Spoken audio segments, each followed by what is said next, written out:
Hello everyone and welcome to this Video Song Frontier video. My name is Jay Whitefield.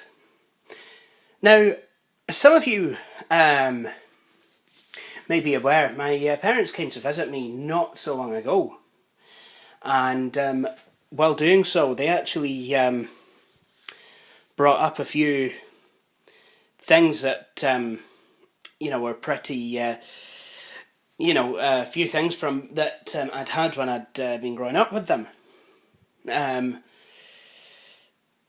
And one of the things that they brought up was a behemoth of a box of cassette tapes. Now, I used to do a lot of recording back in the day of music and what have you, none of which I shall play here on this channel. However, I also had a few other tapes with a few other bits and bobs on them, and I really quite fancied playing them. Now, about a year to a year and a half ago, I bought myself a cassette Walkman, with the hopes that I would be able to acquire something such as a Spectrum ZX, or another such computer which would load programs from a cassette tape, and in doing so I would have used the cassette Walkman's headphone out port to actually load said program. Probably not the most elegant solution, because it would be strictly read-only. However, when I got these cassette tapes, I decided one night that while I was messing about on the computer or something, I would maybe connect up the cassette Walkman to my hi-fi and listen to some of the cassettes through that. The thing is, when I attempted to do that, it seems that the Walkman became broken. It was not, even though it was able to drive the, even though it was able to drive the spooler when there was no tape in there. Sometimes it wasn't able to drive it when there was a tape. Also, it just wasn't working all of the time. And my attempts to fix that were, well, shall we say, unsuccessful. So, here I had these box of cassettes, and no way of playing them. Now, I've also been quite short of money, so I wasn't able to really do anything about that until today when I finally got some. And I was out, and I thought, well, why don't I go and have a look in British Heart Foundation's furniture and electrical shop? To have a look, see, if I can get anything, because I'd been in there before to acquire a new bookshelf, and while I was in there I thought I'd have a look at the electrical section, and there was a few interesting things. There was quite a preponderance of old cathode ray tube televisions, video cassette recorders. There was even a few kitchen appliances, kettles, toasty sandwich makers, and other bits and bats of home electrical detritus around that section. Suffice it to say that there was also a stereo section, and even that had a few interesting things. There was quite a lot of hi-fi systems from maybe the 90s and 2000s, And yes, indeed, these did have cassette recorders. Now, I wasn't, I didn't want anything too elaborate because, you know, I am short on both space and money. So, you know, I was just kind of looking for something quite small and cheap just to be able to play cassettes. However, I am a bit of an audiophile. So, you know, I wasn't going to walk out of there with the cheapest, nastiest piece of radio cassette technology that, you know, money could buy. Because, you know, I just would not enjoy my cassettes if they even played at all, and if it didn't gobble it up. And sure enough, there was a Daewoo system, basically just a portable stereo, CD, radio, cassette, you know, which had a £5 price tag on it. The fast forward button was pressed down. It wouldn't, and when I pressed the stop button to self-cancel that button and then pressed it again to try and eject the cassette player, it did say stop and eject. I know some cheaper systems actually have a, you know, basically you pull out the cassette door manually. I once had a system like that when I was younger. But this actually had stop and eject on the button, which means that it should have ejected the cassette deck. However, this was not working. But I kept on looking, and I came across a Philips system, which was £12. I also came across a twin deck Technics hi-fi unit, which, unlike a Technics I had when I was wee, was actually had mechanical buttons rather than the electronic controls of Technics systems of the mid-90s. It must have been an early 90s, late 80s, or a cheaper one. I was, needless to say, I was quite tempted by that, but because of, like I said, the space constraints, I wasn't able to purchase that said item. However, I did manage to find something which, I think anyway, should fit the bill. And when I went to pay for it, it cost £15, and the guy has said that there's a 28-day warranty. So let's have a wee look at what it is that I've actually came home with. Whoops. Sorry about that. So here it is. It's it's a wee AIWA Boombox. I think it's probably it could be a 90s model, could be an early 2000s model. It can't be much newer than that because, of course, Sony purchased AIWA in the last decade, and they basically just dissolved the brand, which, in my opinion, is a really quite dirty practice to do. Panasonic did a similar thing with Technics, but at least Panasonic are, not actually terribly terrible. I mean, Sony, don't get me wrong, I mean, Sony systems are fine, and they are generally quite good, but a lot of times you're just paying for the name. You're not actually, Sony are quite notorious for pricing things a wee bit too high. Anyway, let's have a wee look at this system. It advertises that it has something called Q sound, which is virtual something, if this will focus. Come on, focus.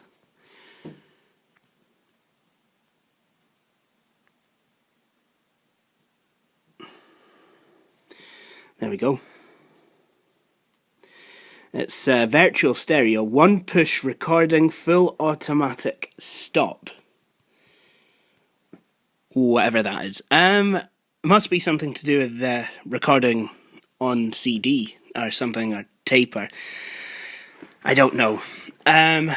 But it does have a cassette and it does have CD. If we have a look at the switches, I've not had a chance to switch this on yet. You've got tape, radio or CD. There's a headphone jack there, which could come in quite useful. There's a tone knob. Probably best set that somewhere here, so at least I have a nice balance of bass and treble. And then there's a wee volume control here. And I did test this out in the shop. This all does seem to work. I'll check the mechanics of the buttons. Everything seems to work. Of course, record will not go down unless a cassette has got pips in it. That is prevalent on pretty much all cassette recorders. Then you've got CD with some nice kind of chromed controls that are kind of shaped. These, the thing that really strikes me about this stereo is just how chunky everything is. It's kind of almost like it's been designed for, you know, a younger audience. It's like you could give this to a child, maybe. I mean, the colour scheme is is blue and mint green, which is actually quite nice. But it's and it doesn't look childish by any stretch of the imagination. But it does have kind of have that chunky, robust kind of quality feel to it. And I kind of like these. I kind of like these bass parts here. That's kind of a nice wee touch. There's the price tag. It's £15 for an audio radio CD. So that's what this is. It's an audio radio CD. Those are the best sort, the audio radio CDs. So there's a tuning knob here, and it kind of slides a mint green. Well, it's not so much a needle as it's yeah, it slides it anyway. It's been a long time since I actually used analog radio to listen to anything other than Shmoo FM. So if I have a wee look at the back. There seems to be a some sort of switch here. I'm not sure what it does. Oh, it's an FM stereo switch. That's quite odd.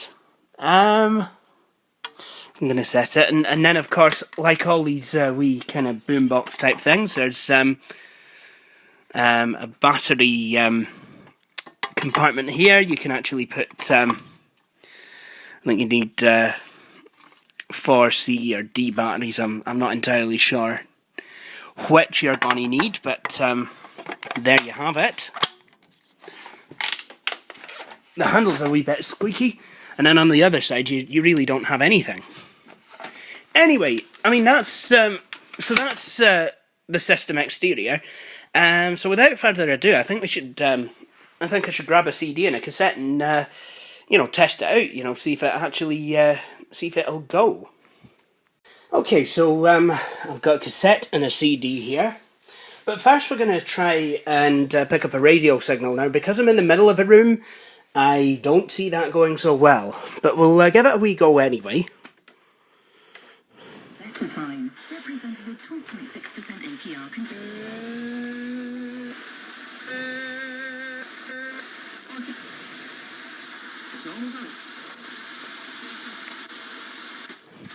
It cuts all on the slant all the time. 20%. This comparative playing Canadian pouring forth spirits. She's very nice. Quite a lot of radio stations then. I turned to Chris McManus, Professor of Psychology and Medical Education at University College London, and the author of Right Hand. Left Hand. Almost a home. And if you run a food business, you'll probably need to recycle your food waste too.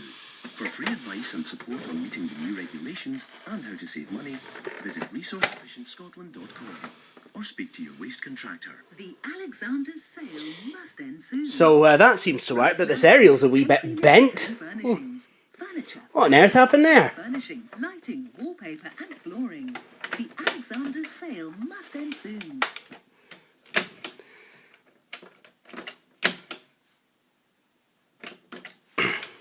Soft touch eject. So let's put in a CD. This is Kenny Rogers' greatest hits. I'm not going to be playing too much of this because obviously I don't want the copyright police coming after me, but let's see if it even loads. The LED is actually red. Okay, apparently it's got 8 tracks. It's a wee bit wasteful because this is a 3-disc set. Looks to have a lot more than 8. Unless it's, yeah. Oh, I had a system like this. It's, put a wee point there, but at least it would display up to 10. No, at least it would display up to 19, and then it would have an apostrophe to denote 20. But okay.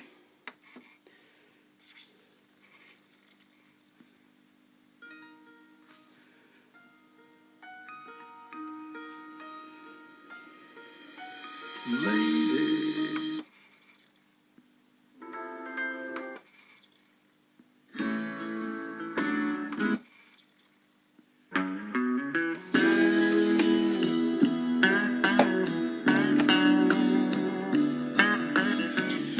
I don't know if it's me, but the balance of these speakers doesn't seem quite right. Let's go back to radio.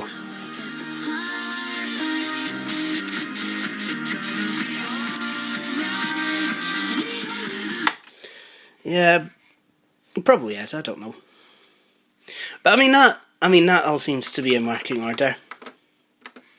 Let's try track 6.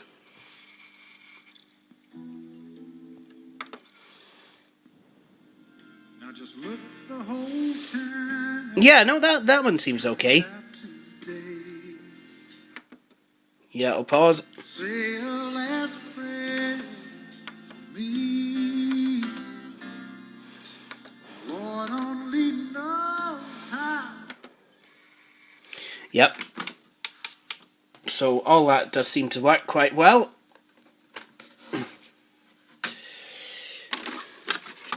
And now we'll have a wee look at the whole reason I bought this system is a cassette player. So let's be honest, I mean I can listen to... I've got equipment that will do CD and radio, and you know, at the very least, computer does CD, and computers do CDs. So here's a cassette. I don't know what this is. I don't know if this is me recording. I'd like to think it's a radio mixtape. So what I'm going to do is I'm just going to drop that in, and then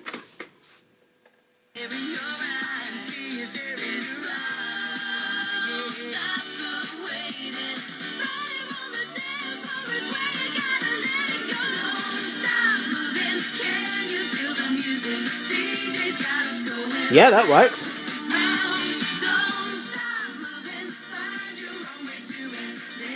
Oh wow, I've not heard this remix of Don't Stop Moving. See what Q sound does.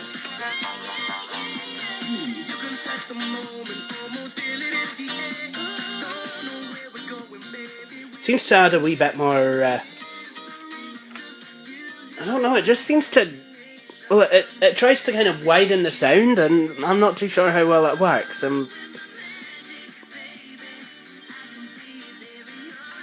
I mean, you do get a wider sense of stereo, but at the same time, it could be a wee bit too warm.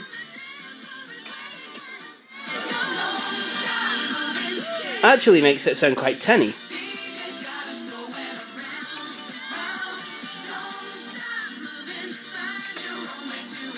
Although, to be honest, that's probably how it would have sounded on a...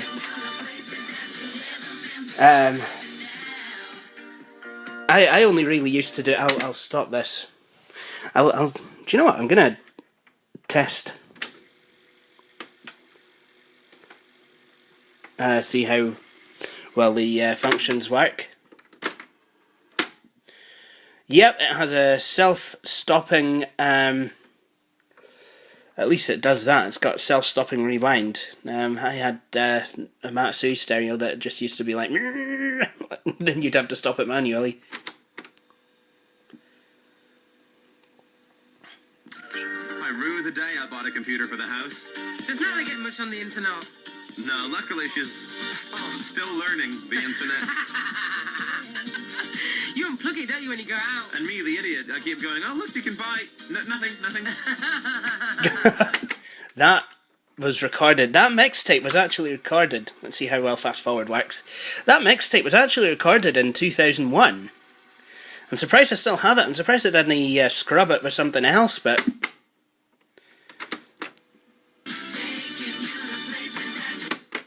Yep.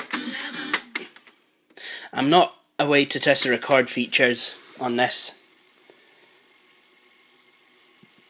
with this cassette. But pretty much safe to say that I think I've done quite well on this. But then again, having said that, apart from that broken cassette Walkman, I do trust the brand AIWA. You know, they always have been an extremely brilliant brand. A lot of people had their equipment back in the 1990s. And that is my cell phone. So on that note, I would like to thank you all for watching this video. Please subscribe and see you all next time.